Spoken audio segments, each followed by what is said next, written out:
بادشاہ صنعا کے گورنر ابرہہ جو اس وقت دیکھ رہا ہے کہ دنیا میں اگر کسی عمارت کو وہ عزت ملی ہے تو وہ خانہ کعبۃ اللہ کو ملی تھی، اور لوگ دنیا کے چپے چپے سے خانہ کعبۃ اللہ کی زیارت کرنے آتے تھے، لوگ خانہ کعبۃ اللہ کی زیارت کرتے تھے، تو اس کے دل میں یہ حسد ہوئی کہ ایک ایسی عمارت تعمیر کی جائے، صنعا میں ایک ایسی عمارت بلند و بالا عمارت تعمیر کی جائے، کم از کم صنعا کے لوگ کو یہ وارننگ دی جائے کہ تم لوگ خانہ کعبۃ اللہ کی زیارت کرنے نہیں جاؤ گے۔ میرے محترم بزرگوں دوستو، روایت میں آتا ہے ابرہہ ایک عالی شان تعمیر کرتا ہے، عالی شان محل تعمیر کرتا ہے۔ روایت میں آتا ہے کہ اگر اس کے نیچے کوئی کھڑا ہو کر اس کے اوپر کی طرف دیکھتا تو اس کی ٹوپی گر جاتی، اتنی اونچائی اتنی بلندی عمارت تعمیر کرتا ہے اور عالی شان عمارت تعمیر کرتا ہے، اور یمن میں یہ اعلان کرا دیتا ہے کہ اب یمن کا کوئی باشندہ خانہ کعبۃ اللہ کی زیارت کرنے نہیں جائے گا۔ میرے محترم بزرگوں دوستو، یہ اعلان ہوتے ہی قریش کو لوگ بھڑک جاتے ہیں، اور حالانکہ عرب میں چاہے جتنے ہی فسق و فجور ہو، چاہے وہ لوگ زانی ہو، چاہے وہ لوگ بدکار ہو، چاہے وہ لوگ ڈکیتی کرنے والے ہو، چاہے وہ لوگ اپنے معصوم بچوں کو معصوم بچیوں کو زندہ درکور کر دینے والے ہو اس وقت کے حالات میں، لیکن پھر بھی وہ لوگوں کے دل میں خانہ کعبۃ اللہ کی عظمت بھرپور تھی، خانہ کعبۃ اللہ کی عظمت ان کے دل میں سما چکی تھی، اور وہ جانتے تھے خانہ کعبۃ اللہ کا مقام کیا ہے۔ میرے محترم بزرگوں دوستو، وہ یہ اعلان سنتے ہی وہ لوگ غصے میں آ جاتے ہیں، اور قریش کے کچھ لوگ رات کی اندھیری میں صنعا پہنچتے ہیں اور صنعا کے اس تعمیر محل میں جاتے ہیں اور وہاں قضاء حاجت کر دیتے ہیں۔ اور ایک روایت میں آتا ہے کہ کوئی اس کے سامنے آگ لگا دیتا ہے، اس آگ کی بھڑکتی ہوئی شعلے اس عمارت کو آدھا عمارت کو خراب کر دیتی ہے، جلا دیتی ہے۔ جب یہ بات ابرہہ تک پہنچتا ہے تو ابرہہ غصے میں آ جاتا ہے، اور یہ سوچنے پر وہ مجبور ہو جاتا ہے کہ اب بھی اتنی عالیشان عمارت تعمیر کیا تھا، اس کو برباد کر دیا، خانہ کعبۃ اللہ کی عظمت کو دیکھ بھی رہا تھا، تو وہ سوچتا ہے اب ایک ہی صورت باقی ہے کہ اب خانہ کعبۃ اللہ کو منہدم کر دیا جائے، اس کو توڑ کر رکھ دیا جائے، اس کو اس دنیا سے مٹا دیا جائے۔ میرے محترم بزرگوں دوستو، وہ ایک ایسا لشکر تیار کرتا ہے، ایک لشکر جرار تیار کرتا ہے، اور اپنے لشکر کے سب سے طاقتور انسان کو، سب سے طاقتور فوجی کو جمع کرتا ہے، اور ساتھ میں ایک لشکر ہاتھی کا بھی تیار کرتا ہے، اور وہ مضبوط اور طاقت قسم کا ہاتھی ہوتا ہے۔ بہت سارے ہاتھی کو لے کر، بہت سے لشکر کو لے کر، ایک لشکر جرار کو لے کر اس خانہ کعبۃ اللہ کو منہدم کرنے چلتا ہے۔ میرے محترم بزرگوں دوستو، وہ خانہ کعبۃ اللہ کو منہدم کرنے جاتا ہے اور کہیں پر پڑاؤ ڈالتا ہے، خانہ کعبۃ اللہ کے قریب پڑاؤ ڈالتا ہے، اور وہاں پر دیکھتا ہے کہ عبد المطلب جو آپ صلی اللہ علیہ وسلم کے دادا ہیں، آپ صلی اللہ علیہ وسلم کے دادا کے کچھ اونٹ چل رہے تھے، تقریباً 200 اونٹ چل رہے تھے، ان پر قبضہ کر لیتا ہے، قبضہ جما لیتا ہے۔ جب حضرت مطلب کو یہ خبر ہوتی ہے تو حضرت مطلب وہاں پہنچتے ہیں اور ابرہہ کے پاس جاتے ہیں، اور اللہ تبارک و تعالی نے حضرت مطلب میں وہ روب رکھا تھا، حضرت مطلب میں وہ حسن و جمال رکھی تھی، حضرت مطلب کے بالوں میں وہ کشش رکھی تھی کہ ان میں ایک روب تھا۔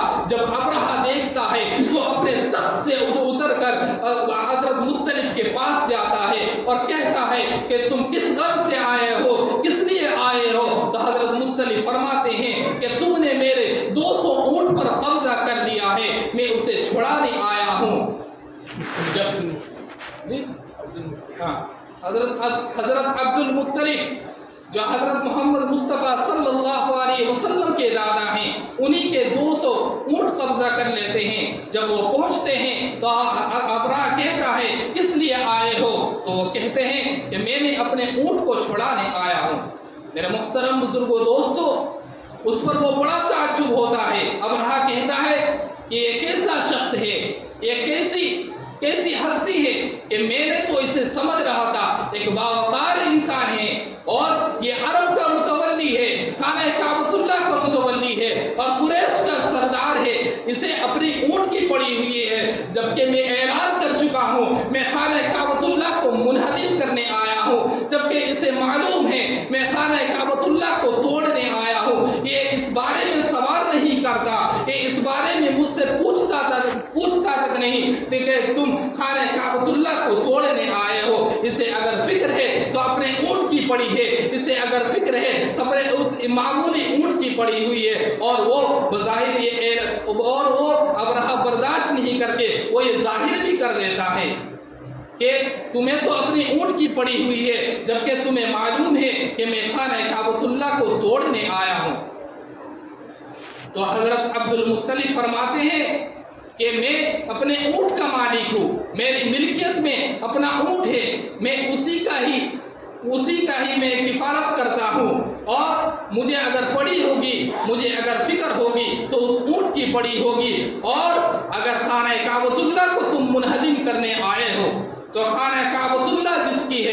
جس کا خانہ کعبہ ہے وہ اللہ رب العزت کا ہے، تم اس سے مقابلہ نہیں کر سکتے۔ وہ اپنا فکر اللہ رب العزت کو اس کو فکر ہونی چاہیے، اور اللہ رب العزت ہی اس کو بچا لے گا۔ میرے محترم بزرگوں دوستو، ابرہہ پھر اپنا ارادہ کرتا ہے کہ جا کر جتنے ہاتھی مضبوط ہاتھی ہے ان کے گلے میں زنجیریں ڈال کر پورا خانہ کعبۃ اللہ کو گھیر دیا جائے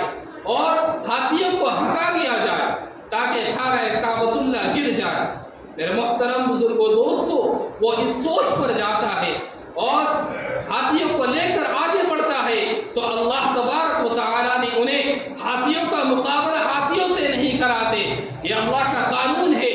اگر ہاتھیوں کا مقابلہ ہاتھی سے کراتے تو یہ تو ہوتا ہی رہتا ہے، دو طاقتور چیز میں جھگڑا ہوتا ہے اور ایک کو شکست ہونی ہوتی ہے، اس میں کوئی کمال کی بات نہیں ہوتی۔ اللہ تبارک و تعالیٰ نے ہاتھیوں کا مقابلہ ایک کمزور چیز، ایک پرندہ سے کرایا، جو کہ ہاتھی کا مقابلہ ایک پرندہ سے، ایک کمزور کا مقابلہ ایک طاقتور سے۔ اگر ایسا ہو تو اس میں اللہ کی وحدانیت ہوگی۔ جب بھی اس واقعہ کو بیان کیا جائے گا، اس میں کہا جائے گا کہ اللہ تبارک و تعالیٰ نے ہاتھیوں کے لشکر جرار کو ایک اللہ تبارک و تعالیٰ نے ابابیل سے اس کو تہس نہس کر دیا، اس میں اللہ کی بڑائی ہوگی۔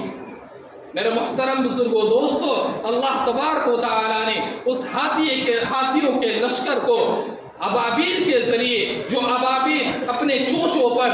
ایک کنکریاں لے کر آئے اور ایک جھنڈ کی صورت میں آئے، اس ہاتھیوں کے لشکر پر اس کنکریوں کو چھوڑ دیے۔ روایت میں آتا ہے کہ اس کنکریوں میں اللہ نے وہ طاقت رکھی تھی، وہ صلاحیت رکھی تھی، وہ کنکریوں جس کو لگتا، وہ اگر سر پر لگتا تو سر سے چیرتے ہوئے زمین پر جا کر وہ کنکریاں گرتے۔ ہاتھیوں کو بڑا لشکر تباہ و برباد ہو گیا، وہ لشکر جرار تباہ و برباد ہو گیا۔ اللہ نے یہ کارنامہ کر دکھایا، اور اس میں سے جو شخص بچ کر نکل گئے، جو لوگ وہاں سے بچ کر نکل گئے، اللہ تبارک و تعالیٰ نے انہیں ایسے غلیظ امراض میں مبتلا کر دیا کہ وہ لوگ کچھ ہی دنوں میں تباہ و برباد ہو گئے۔ میرے محترم بزرگوں دوستو، اللہ کی طاقت بہت بڑی ہوتی ہے۔ اللہ نے ہاتھیوں کے لشکر جرار کو ایک ابابیل سے تہس نہس کر دیا۔ اللہ اگر چاہے تو ایک چھوٹے سے لشکر سے لے کر ایک چھوٹے سے پرندے کو ایک لشکر کا کام دے دیتے ہیں۔ میرے محترم بزرگوں